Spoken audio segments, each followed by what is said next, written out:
Welcome, everybody. My name is Barbara Fienman, and I am the Transitions Coordinator on the Region 1 Advisory Board. Today's program is Layoffs, Furloughs, and Closings. What if it happens to me? I want to thank Melinda Stoops, the co-host of our program today, and our Region 1 Director for having the foresight to asking me to serve on this role back in the fall.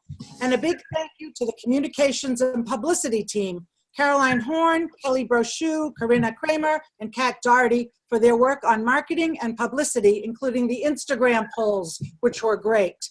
We will be recording this session for our new YouTube channel, NASPA Region 1, and answering your questions in the chat room as they appear.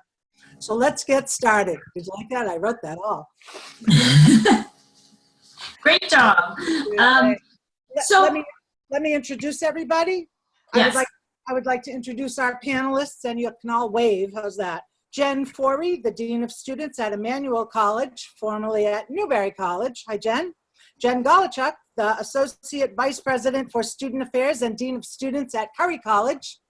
Did you wave, Jenn? Hi, Jenn. Patrick Romero-Aldaz, Associate Vice President and Dean of Students at Regis College in Colorado, not Massachusetts, Patrick. Hi. And formerly at Mount Ida, and Liddy Connor, the Assistant Director for the School of Continuing Studies at Dean College, formerly at Newberry College. There. Hi, Liddy. Thank you all for participating today. Great, Melinda. Why don't you get us started? Great. In thinking about this program and this panel discussion, we're sort of looking at the current context where, unfortunately, we're at a moment in time where businesses across the country and across the world are struggling financially, and higher education is sadly no exception to this. We hope that we don't see any colleges closing as a result of the current situation, but in the immediate time, we know that colleges are facing really strong financial struggles right now and have financial decisions, and some of those decisions are planning for layoffs and furloughs of employees. And so we really felt like this could be a time to address this outright and provide support for our members. To clarify, before we get started, we just want to the terms furlough and layoffs for those of you who might not be familiar with those two terms, so that as we talk, we're using them consistently. The term furlough has to do with an unpaid leave of absence. So if your employer is talking to you about being furloughed, the thought with a furlough is that you're going to be on a leave of absence, you're not going to be paid, but your employer will have you come back at some point. So they're not separating you permanently from employment, and you may see this, that a college feels like temporarily they need to furlough employees with the hopes that students will come back in the fall and they'll have the revenue to start bringing people back. If you're furloughed, depending on the employer, you may still be able to keep some of your benefits, and that's something you would have to talk directly with your employer about, but you are still considered their employee in many respects. You're just on an unpaid leave. There may also be the possibility that you could use accrued vacation time, but again, you'd have to talk to your employer. A layoff is a very different situation where your employer is permanent separation from employment. So if they're laying you off, by definition, they're not expecting to bring you back. It doesn't mean you could never be rehired by that employer, but by saying that they're laying you off, there's not the expectation that they will be bringing you back. So it's a permanent separation in terms of both payment, pay, salary, and benefits. So they're two very distinct terms, and we've heard both talked about in various contexts recently, so they both could come up today. The panel, our hopes today is to glean the wisdom of personal experience analysts who have been through being at institutions that closed, and the hope is that by talking about their experiences, that you will ways that will hopefully either help you in your situation or be able to help you provide support to people you know who are worried about being laid off or furloughed. So one thing I do want to state before we continue is that we do have the chat room, which I see people are using, which is great. And I see Barbara posted. If you have a question, please ask it in the chat room and we'll monitor it so that we can make sure that we cover it as much as possible. And if we can't get to them all, then at the end we'll come up with a plan for sharing those. So I'm going to start off with the first question, which I actually have addressed to the two Jennifers. We have, with a panel of 4, we have 2 Jenns on the panel. Who would have thought? Jenn Forry and Jenn Golojuch. So if you two don't mind, if I refer to you as Jenn F and Jenn G, that would be great. At least for me, it would be great. So thank you. So my first question is basically a worst case scenario question, that of an institution closing. And there are times when an institution closes and in hindsight, people might say, you know what? There were signals that this could happen, or there were rumors, or now that I look back, I should have seen the writing on the wall. And there are other cases where the closing may have come abruptly and have been a total shock to most people in the community. And I think Jenn F and Jenn G, you two come at this in little majorly different ways. And so Jenn F, if you could tell us, it's my understanding in your role at your institution, you had some indication that, could you share your experience with the group? You're muted. There you go. Hi, thank you. Hello, everyone. So I'm Jennifer Forry. I'm the former Dean of Students at Newberry College. I was employed at Newberry College for 11 years. First as the Director of Residence Life, then the Assistant Dean, and then finally the Dean of Students / Chief Student Affairs Officer. Another compound to my situation that we can get into later is that I lived on campus with my family, and I have 2 young sons. So for me, about 5 years ago, I would say the first red flag that I didn't think too much of at the time was our retirement benefits were canceled. So there was no more match met from the college. And, you know, initially that was to kind of get us back on more financial better footing. We were still building buildings. We were doing renovation projects. Numbers had actually sort of climbed for us in 2010. So we actually, you know, we kind of had the theory of like, you know, staff and faculty will be committed. We're in this for the long haul. We love our students. And also that we needed to sort of spend some money to make money. Looking back, I think we did a lot of fabulous projects in a very short amount of time. I think we got a little too ambitious for ourselves in terms of how much we spent on the different renovation projects, and we probably should have been a little bit more slower and proceeded with caution with some of those things. During that time, systematically, we were asked to reorg our divisions differently. Layoffs occurred, different, you know, academic programs were being canceled or terminated, but more with the explanation that, you know, we wanted to be more innovative and we wanted to, you know, work on establishing more relevant programs to, you know, build enrollment. So a lot of these justifications felt, you know, very real and very, you know, understandable. I would say that we got to a place too where, because we announced on December 14th, 2018 that the college was closing. And having served on cabinet during that point, we had gotten into such a long-standing, essentially buyout merger with an international group that I had even been brought in at the end of, you know, November to sign off on that I had no personal relationships with this company, that, you know, I was completely like of a free will. And I had even been approached by my own supervisor to see if I would stay on during the transition year to assist the college with onboarding. I was finishing up a doctoral program and he knew I would be job searching. And so we had already sort of had those pre-conversations about like, you know, would you stay? And things were kind of looking okay. And then things sort of all unraveled very quickly in December. So I also think that I started to breathe a lot easier in November. I even remember going to Region 1 and people were saying, is Newberry going to be okay? And I'm like, oh, we're totally going to be okay. We have a plan. It's going to be great. And it's, you know, really within 10 days, the whole plan unraveled. And at that point, we did not have the time or the opportunity to do a fallback plan. So we made the decision in the best interest of the students and faculty and staff to do a 6-month closing option. I've said this to Jenn Golojuch. It's Newberry, I sort of felt like had this hospice closing in terms of closing it down. It was a longer, kind of slow close. And Jenn's at Mount Ida, they sort of had a heart attack and closed much more immediate. And I don't know or would say either one is great. But I think that we can learn from both of those different situations. Thanks, Jenn F. Jenn G, could you tell us a little bit about your experience, which seems much more abrupt from what I understand? Yes, it was pretty abrupt. There were a few I think you asked about sort of signs leading up to that moment of the announcement for the closure, which was April 6th of 2018, and we closed 6 weeks later. So we had a 6-week time frame to transition our students, think about our staff and faculty and sort of next steps, and then we were officially closed.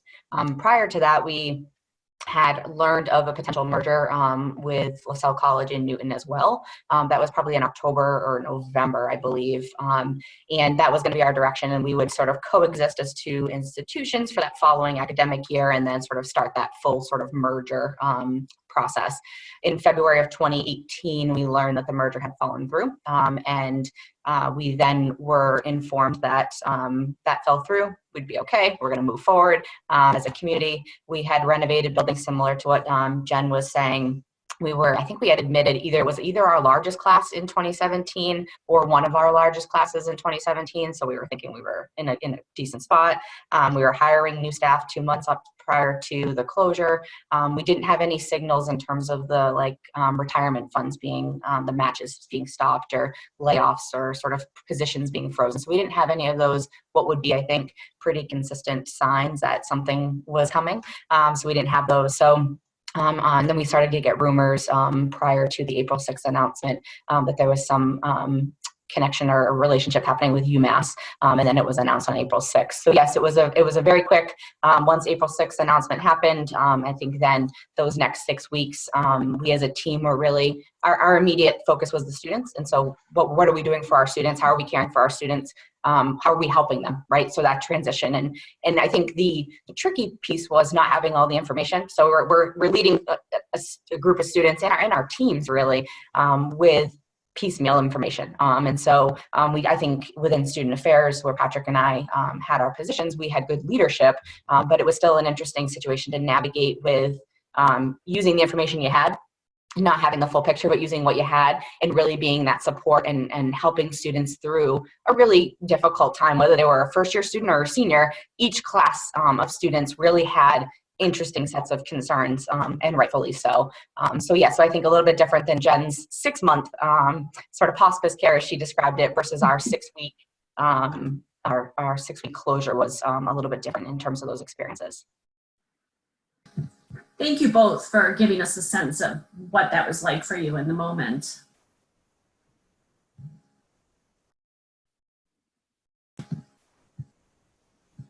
There we go. So Liddy, not unlike some of our colleagues, you learned in December that Newberry was closing the following May. What did you do, and how did you connect with others and get another job? Why don't you tell folks what happened to you? Thanks, Barbara. Hi, everyone. My name is Lidiana Connor, and I go by Liddy. And I worked with Jenn Forry at Newberry College. I was there 11 years, and I was the assistant director of the School of Continuing Studies. And then after I had a daughter, I moved into an academic counseling position. And while I was in that position is when I learned about the college closing. Just like Jennifer mentioned, once they stopped matching our 403B contributions, it was alarming. However, I wasn't really too nervous about it. I knew that the team was still working on trying to make things right. So I moved forward and stayed committed. But once that decision was made in December, I found out in December, in that meeting with all the faculty and staff, I heard rumors prior to, however, I wasn't really confident about rumors, so I found out in December. And immediately after leaving that meeting, I started to get text messages and emails from students, because while we were in that meeting, it was stated, as you're sitting here now, the students are also receiving this message via email and other devices. So when I left that meeting, that's the first thing that happened. I was left to answer some questions for students, and I didn't have my answers yet. So first thing I did was contact family and friends that I know would be supportive. And I actually hired someone that was given to me from LinkedIn to help me update my resume, because I've been at a school for 11 years and I never intended to leave. I thought I was going to be able to retire from there. So I started to update my resume with professional help, because I wasn't sure what jobs were looking for, and I hadn't been on an interview in over 10 years, so it was kind of really scary.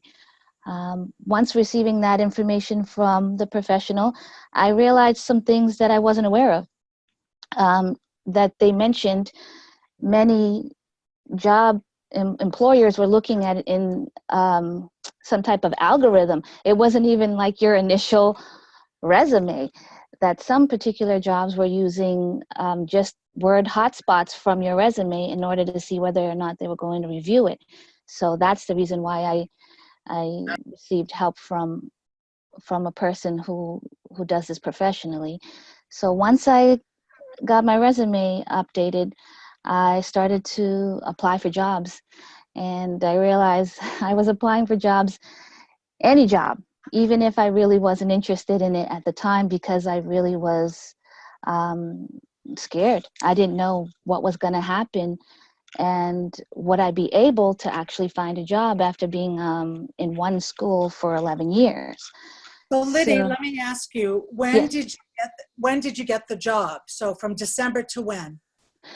February of 2019, I started the job, and that was a blessing, I'm telling you. What I realized throughout the whole process, resumes professionally done and connections, what helped me is what I would consider staff support. There are people that I worked with throughout my career, not really realizing it, but I made an impact in that person, and they realized and they valued my work.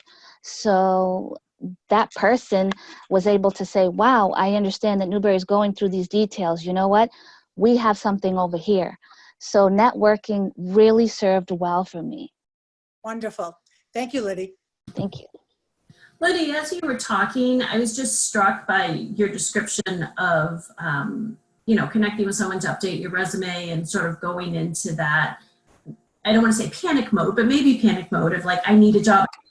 And I can't speak for everyone on the panel, but most of us, even if we love our jobs, are doing it also as a source of income, that most people can't just say, well, I don't need to not work right now. And so I can see that real fear of dealing with your own priorities. And at the same time, Jen G talked about working with students, and you even mentioned how when you came out of that meeting, the students had heard and were right there.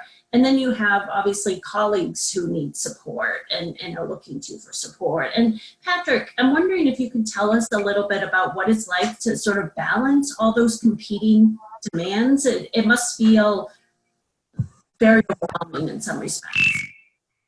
Yeah, I mean, completely overwhelming I think, I thought about this whole time, when we got the word, I didn't know, some of the thoughts that go through your mind is, if we just had more time, if we would have gotten advance notice, those types of things. But then looking back on it, I agree with Jenn F. that I don't know if 6 months or 6 weeks would have made a whole lot of difference, because you're going through all of those moments of around, how is this impacting students? How is this impacting me, my colleagues? And it really becomes a period of time, I think, personally, where you're focusing on the scarcity of resources, what is the next step, all of those types of things run through your mind. And so not knowing what is the next thing to do. And I think as student affairs professionals, we lean into care for others much more readily than anything else. And so we immediately, as Jen said, I think, put our students priority one, and that is the right thing to do with the work that we do and our professional ethics. But it took some time, I think, for us to start to unravel about what does this mean for me and what does this mean for my team. For me personally, I actually had a team member who struggled a whole lot with this process. And as we were kind of making plans and things of that sort, they started to withdraw. And I needed to have a conversation at one point in time to say, what's going on? How can I help you? What support can I give you? And if you need to take a step back and allow others to continue this work right now, that is what we need to do, both for the betterment of the team and for your own sense of wellness. Because it was go, go, go. And as Jenn said, there was so much information that was changing for us almost hourly for the first week to 2 weeks. It was things that I never would have thought of, like getting a phone call at 4 o'clock on an afternoon saying, oh, well, UMass is coming to campus tomorrow to do a fair, and walking down the hallway and seeing signage. And for me, I was the affinity person really on our team. See signage from UMass with their school colors and their logos, it was just heartbreaking. And kind of living through all of those traumas simultaneously while trying to be 110% for your students, still be present for your staff, and really just make sense of what does this mean for you. I found that my time at home, while there wasn't a whole lot of time at home, I needed to focus on how do I prioritize myself, figuring out what does that mean for job search, about opportunities, really building upon that network. I think the people that you've worked with historically, I would say also, I think was very helpful to me in my search. I had applied for the position a little bit earlier because it was close to home, and it just ended up working out that I had worked with some people, and it ended up being a very good opportunity for me at that moment in time. But I think managing all of those things, it's so overwhelming, but also because of who we are, we figured out how to make it work, almost to detriment to ourselves at times, without taking that time to breathe and think about what do you need. Oh, I just muted myself, sorry. So Patrick, as you were talking, and I was thinking about how you were engaging across campus, about caring for others is the priority, which is your students, but also your staff. And I'm going to ask a question specifically related to that. Like, for all of you, what did debriefing your teams look like? So for us, immediately, our vice president called the Division of Student Affairs together, I think an hour after she met with the leadership team and the announcement had gone out. Interestingly, walking from one thing to the other, we still had students visiting campus. And so we were preparing for Admitted Students Day, like literally encountered a group of 8 or 10 students doing a campus tour. And it was this very surreal moment of, how do we engage this conversation? Should we encounter them? And so, we had a brief with the entire division. And Laura was very keen on, we need to meet regularly. And so as a team, beginning that first day, we started to meet every morning, first thing in the morning, to debrief any of the changes, update information, and to check in on how staff was doing.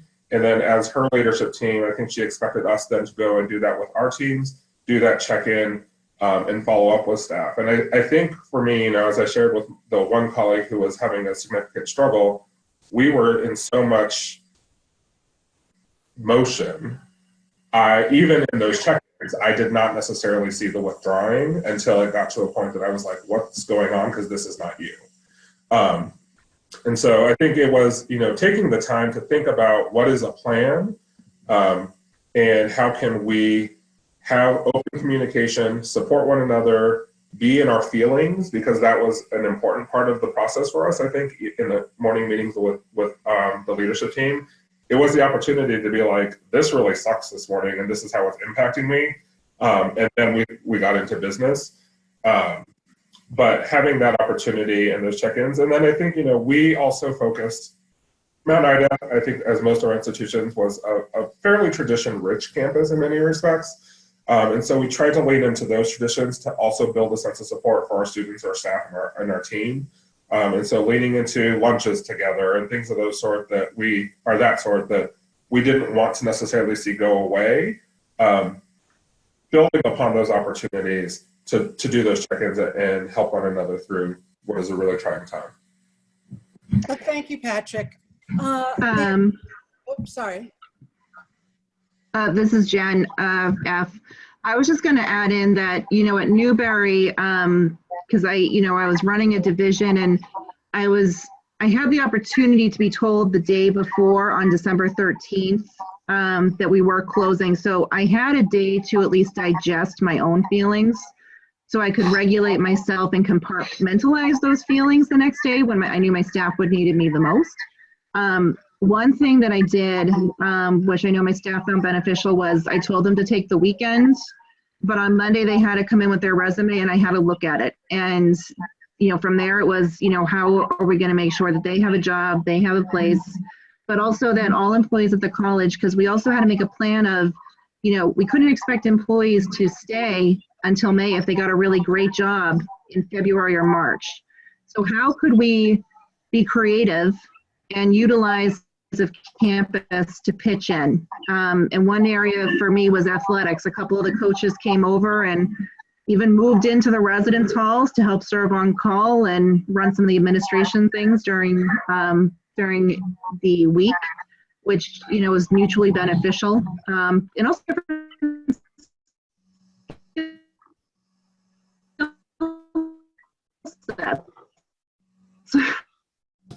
Did we lose you, Jen? Yeah, it sounds like we're having. So we really. Jen?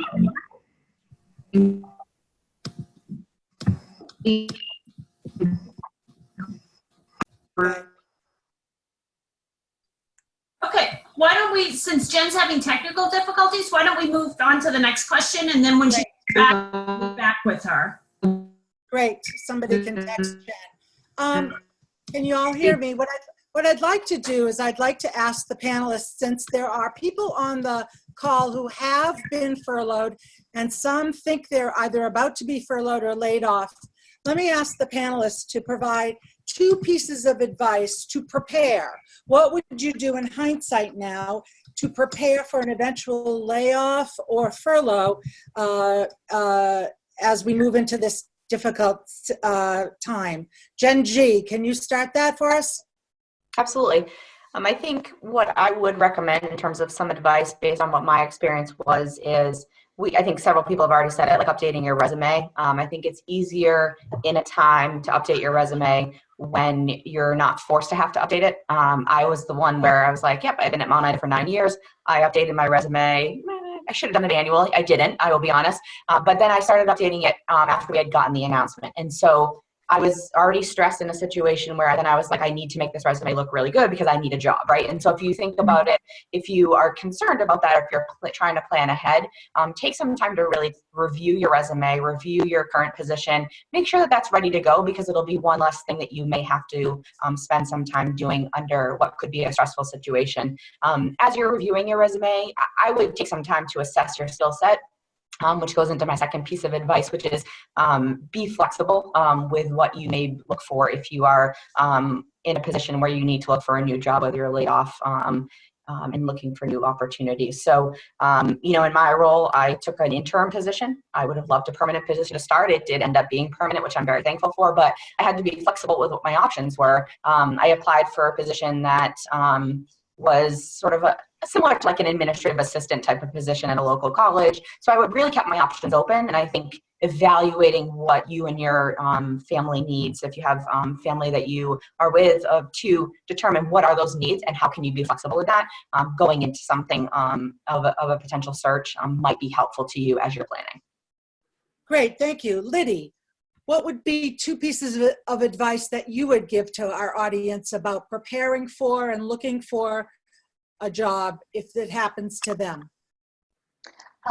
Just as Jen mentioned, definitely being prepared by having all your details as your resume and putting yourself out there and being flexible. I definitely agree with Jenn on that. I also would add that they be completely versed on what layoff really means and what, furlough really means, to get that understanding of what it's like to actually go through that process. Maybe connect with someone that may have already gone through it in the past. The layoff process can be a little daunting sometimes. There's a lot of questions and a lot of details that they have to make sure that they take care of. So definitely connect with others who've already been through the process once before. Thank you. Patrick, any advice that you would give people? There's been a question in the chat room. How do you stay professionally developed, and how do you increase your skill set if you're furloughed?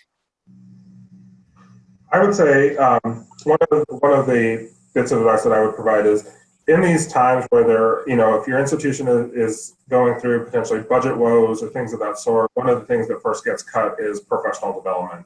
And I think, as Liddy said, and I talked a bit about, is that professional network is sometimes what helps. And so, if at all possible, taking advantage of things like webinars, low-cost professional development opportunities, or investing in yourself and not utilizing institutional funds to attend conferences and that type of thing, that could be helpful in terms of building out your preparation and your skill set, making sure that you have those active connections and that people know who you are.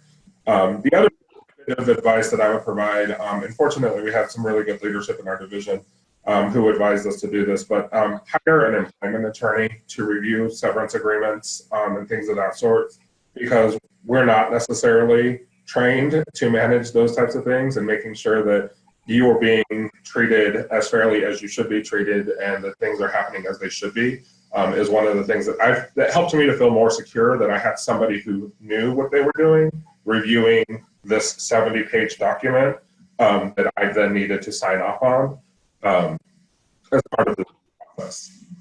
Great, thank you.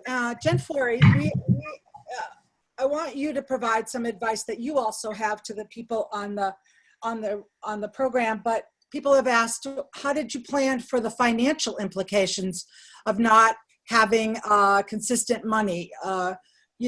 And also, what other piece of advice would you give? I apologize, I was trying to read the question. And what other piece of advice would you give to the members?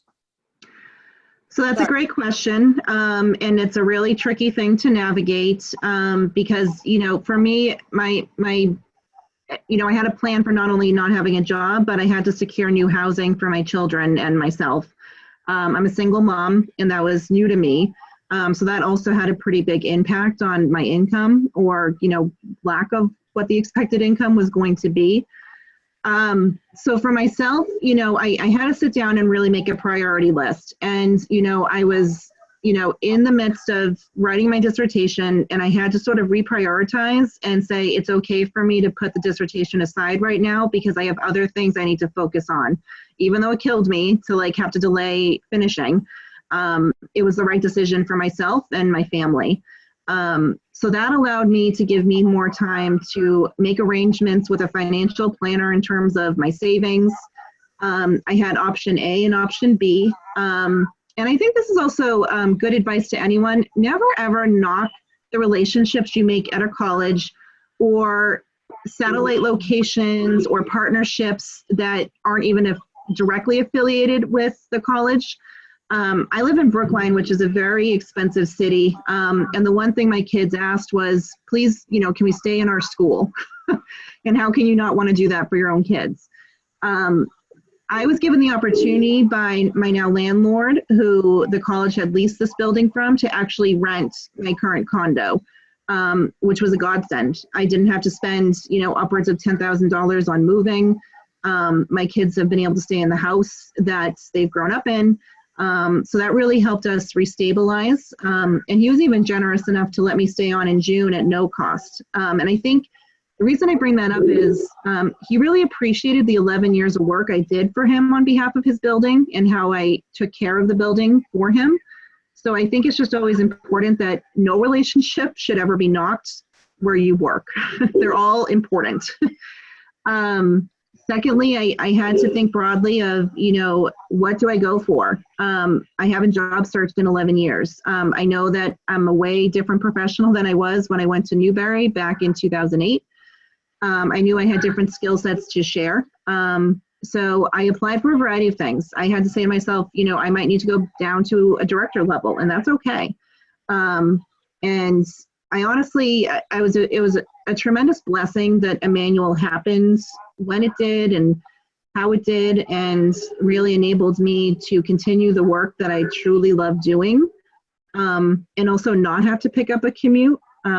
So that was another big part I had to sort of think about was, being a single mom, how far could I really commute and do the work that needs to be done and also still be present at home. And Emmanuel College is not very far from Coolidge Corner. So that was a tremendous blessing. But I will also say I earned that. I earned that role in terms of the work I had been doing, the education I had done, the professional development I had done. So I think your best advocate for these types of situations is yourself. And you might have to be willing to, stand up and have those tough conversations, as Patrick mentioned, like getting a legal assistant to look over severance packages, making different arrangements. One of my options at one point was to live in someone's guest house for the summer, just until I could restabilize and figure out more permanent housing, because no one was going to rent to me without a stable paycheck. It just wouldn't happen. And there was no way I could get a mortgage either. So I would say that, it was a blessing. It took me exactly 6 months to secure my role. So I signed for Emmanuel on June 14th, exactly 6 months after Newberry announced its closing on December 14th. Great, thank you, Jenn. Jenn Golojuch?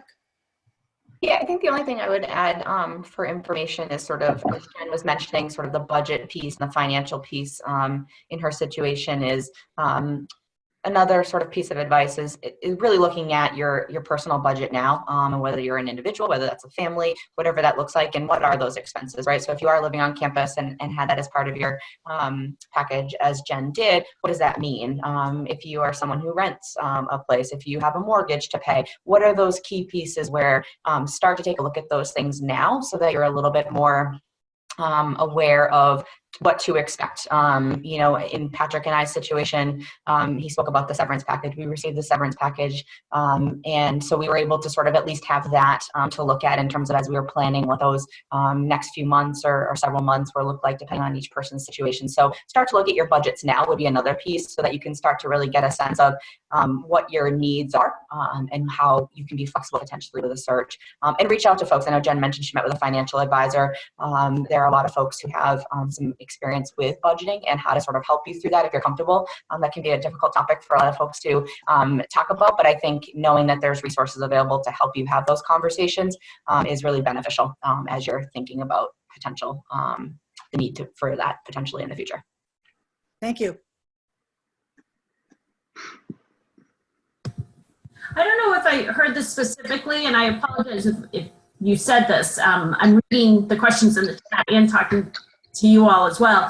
But I'm wondering, I think Patrick, maybe you were the one, or maybe a couple of you had mentioned hiring someone, either an attorney or someone to look at, any settlement or paperwork related to leaving. Some of you talked about meeting with financial planner. Is there anything specific that you needed from the institution in terms of concrete information about being able to use your benefit or healthcare, or what kind of things should people, I don't know if any of those are things you could negotiate with your institution. Let me just add that one of the things that you can negotiate with your institution if you live in is to ask them to extend your time on campus in the residence hall until you find a place. And that's specifically if you're laid off.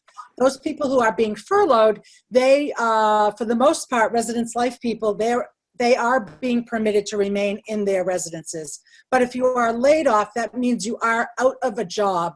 So one thing you can try and negotiate is the time that it takes you to leave your current residence hall. Anyone else?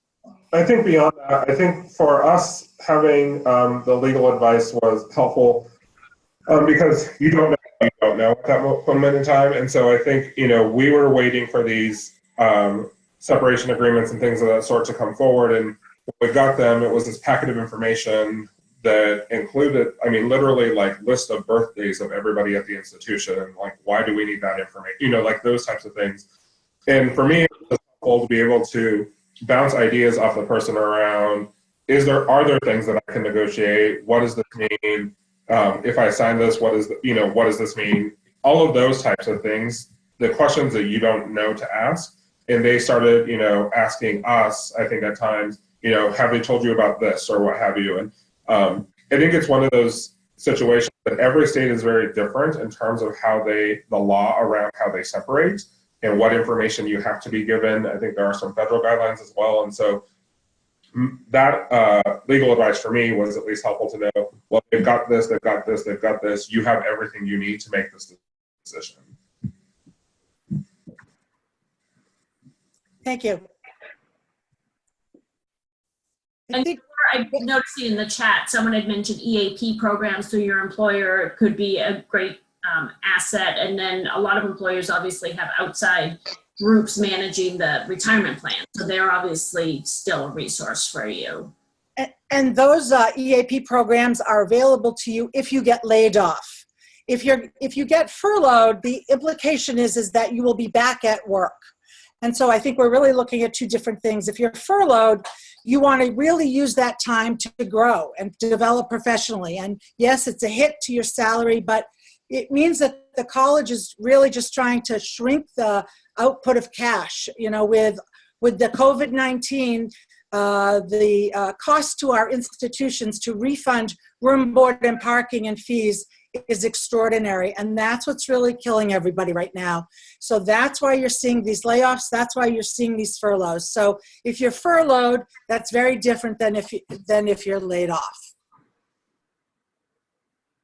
And on a personal note, my husband works at an institution in Massachusetts, and he's facing of like X number of weeks over the next 13 weeks. And so his boss has talked to him about they're allowing them to be using some of their vacation time during it, or do they want to look and see if they're eligible for unemployment? And so be mindful of, especially in this time, that there may be money, even with unemployment, there's extra money available to people who are out of work right now. So there may be options that don't initially come to mind. And I think the more you can talk to your employer, the more you may be aware of options. So don't be afraid to ask that question.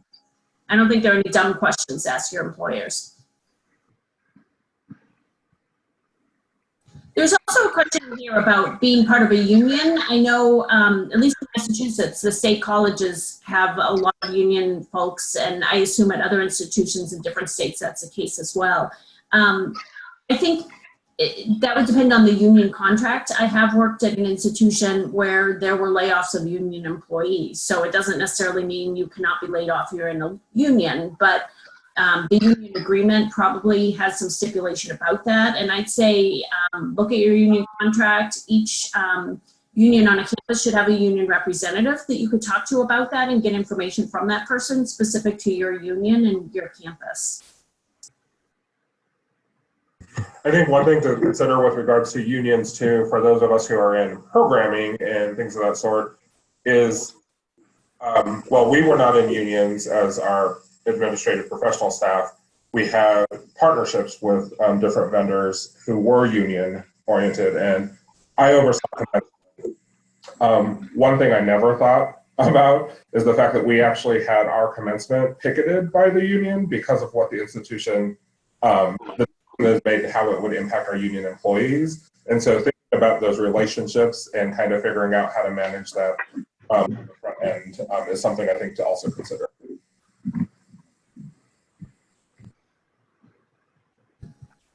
You all talked about sort of debriefing with staff and how I think some of you said you had regular meetings that your vice president had. And there's a question in here about advice you may have for supervisors on how to support their staff who may be furloughed. Because, you know, if someone's furloughed, they'll come back to you. But in the meantime, they're on an unpaid leave, which certainly doesn't feel good. how do you work with them? Any tips from your experience? I know you all weren't furloughed, but you did have those conversations with your supervisors and with staff about separation and a lack of choice in sort of being unemployed for a while.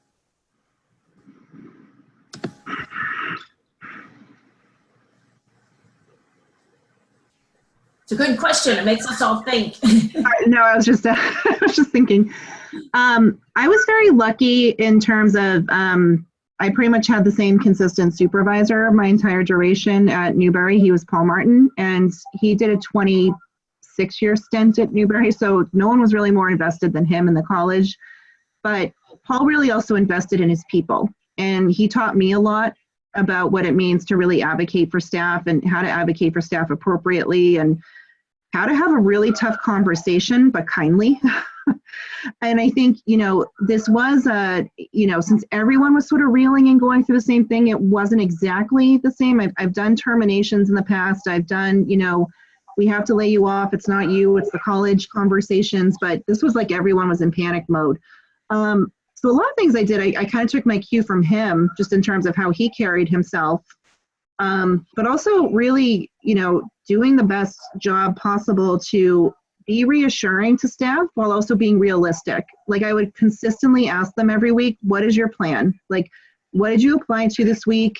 What do you, like for my live on staff, I'm like, what is your plan for housing? What is your backup plan for housing? And I think, it does nobody any good to, put those tough conversations away because they're awkward and no one really actually wants to acknowledge that's happening. So we have to be okay having those tough conversations, but with compassion. I would say what I would add is being on, at that moment in time, applying for jobs and being on higheredjobs.com and Chronicle, etc. I took the time to say, as I'm reading through all of those advertisements, if I saw something that would speak to one of my staff or one of my colleagues, I took the time to send that immediately, just to know, one, for them to know that we're thinking about that, and two, that they may not see that opportunity because they were managing so many other things. And so just trying to be that support system as well in the job search process. I think I would add, I haven't had to support someone specifically through a furlough, but I think what I've learned from my experience with Mount Ida is, as a supervisor, being as open and transparent as you can be about what's going on. So what does this mean? This is what this furlough means. This is the length of time. This is what you can and can't do when you're furloughed. Like, what does this mean for me as an individual? And I think spending the time and dedicating the time for that staff member or staff members to process what that means. I think one thing we haven't talked about is grief today. And I think grief is different for everybody. People process it in very different ways. And so it may be an instant thing. It may be 2 weeks from now, they want to have a conversation with you about what this means. And so spending the time and really dedicating the time to your team, I think would be beneficial as they're going through this process. Thank you.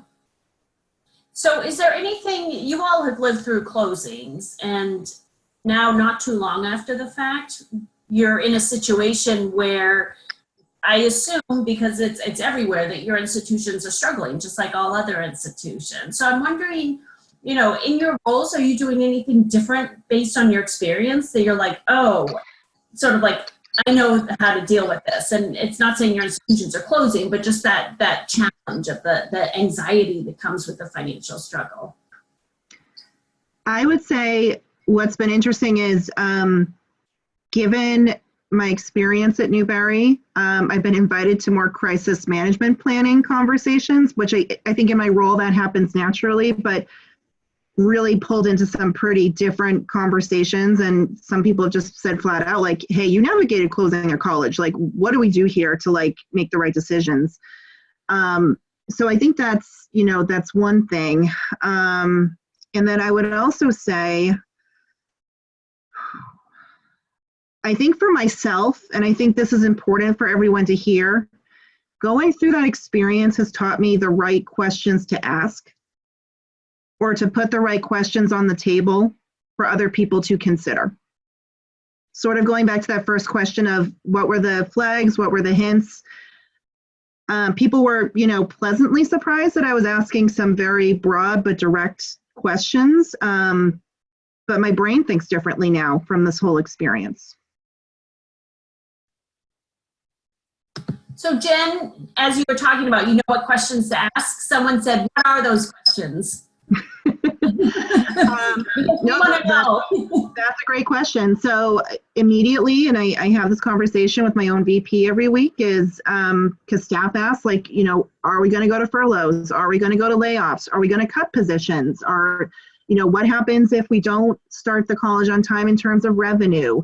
I sort of helped with, working, and my Res Life team really worked hard to turn over a building to Beth Israel. And that was a way for us to, one, help the community, but really generate some revenue during a time where we had to give a $4.4 million return. And no college, no matter how big you are, was expecting that kind of loss this year. So for myself, I had no kind of problem saying, I know Emmanuel's in good standing. We have a pretty solid endowment, but we are so small in most ways. So how are we, what realistically is our, attrition number this year? Are we planning for that 10 or 15% loss?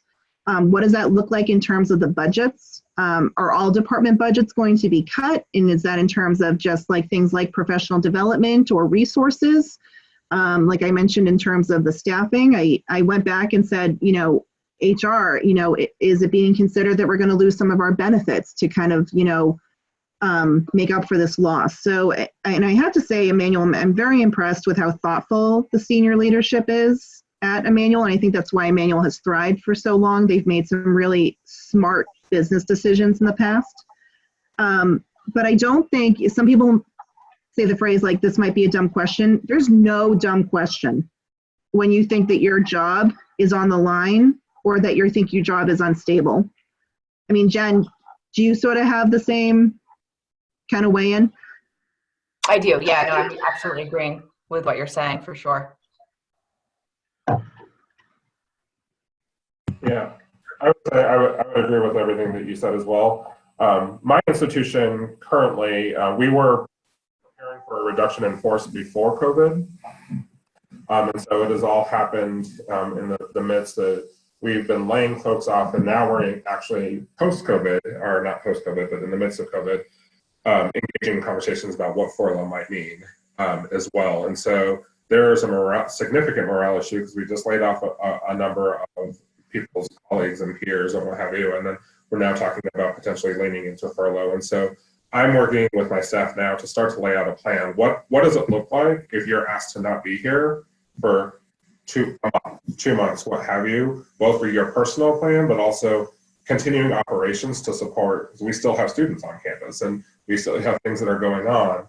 The institution needs to run. And so what do I need to know about what you're doing or who you're connecting with and those types of things. And for my leadership team, we're actually engaging in conversations about how do we set up that structure from now on, regardless of whether or not we're looking at furloughs or opportunities, because we don't know when somebody's going to get sick, and we don't know, if there's a personal thing that happens, and how do we prepare for that in the long term. And then I think from a morale standpoint, it is just providing that space for people to be able to share their feelings and talk about what's going on and ask the questions that many others may perceive to be an inappropriate question, but have that safe space with the supervisor to let it out there. One piece of advice I do just also want to toss in, it's not that we can stop furloughs or layoffs. That has not been the conversation yet at Emmanuel, which I'm very grateful for. But I'm preparing if it does. So I've done my best to make all frontline entry-level staff, younger staff, to be indispensable. And that might mean they're doing some different areas. So, Res Life might be pitching in with virtual engagement, and, student activities might be pitching in with housing selection.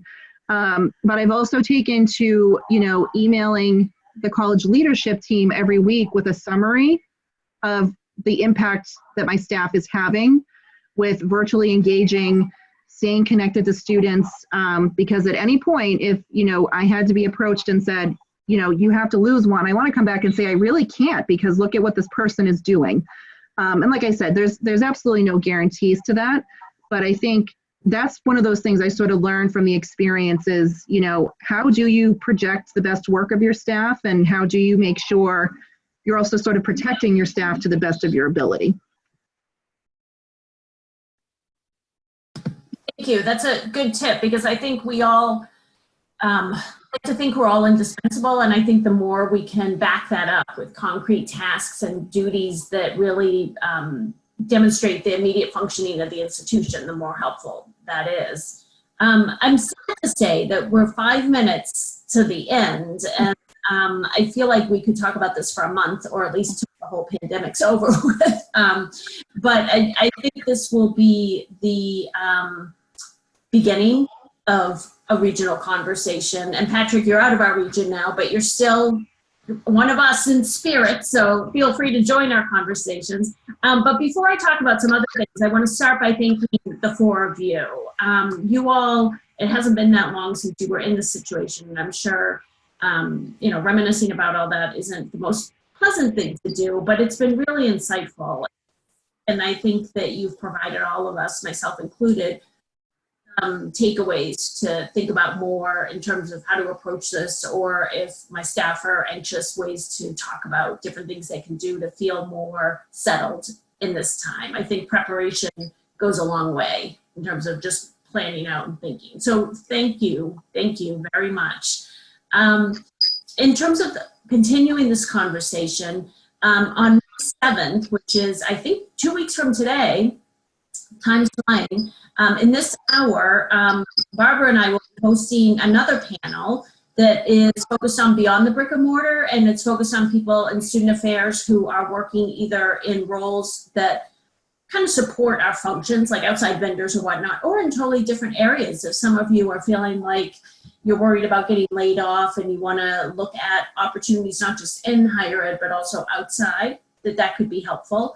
I also know on May 21st, I believe, and Jess, I don't want to steal your thunder, but the state of Rhode Island is planning some programming, I think focused on grad students. We all know grad students who are entering the workforce in a bleak outlook.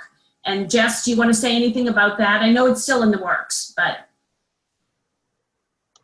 Sure, yeah, we're still putting it together, but in our Rhode Island State Board meeting the other day, we were just talking about what are some topics that are coming up that people have been wondering about. So reaching out to some potential panelists now who work with grad students and some career folks. And so looking at a couple of different angles of having it for grad students as an available to them as a resource, but then also for professionals to be able to find ways of supporting and guiding continuing grad students and graduating grad students who are job searching through this uncertain time. And so we're kind of narrowing down what that topic looks like and figuring out who can share their expertise with us as well. So just looking for ways that we can support the region and have some of these great conversations keep going.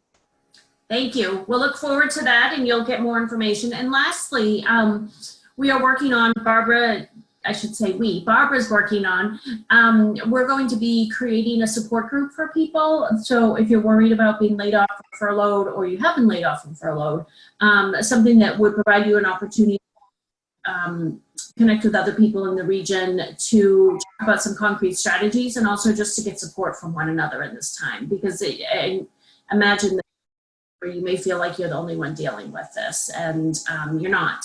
So keep an eye out for all of this coming up. Thank you all again, our panelists. Thank you all of you who attended today. We really appreciate your support, and hopefully it gets warmer. Not related at all, but just hope it gets warmer. So have a great weekend. We're coming up on it. Barbara, do you want to say anything before we go? No, I just thank everybody. And, there are jobs out there. People are hiring. It's just going to take you a little longer, but you will persevere because we have grit and resilience. We do. We're a resilient field. So thank you. Have a great day. Okay, thank you. Bye, everyone.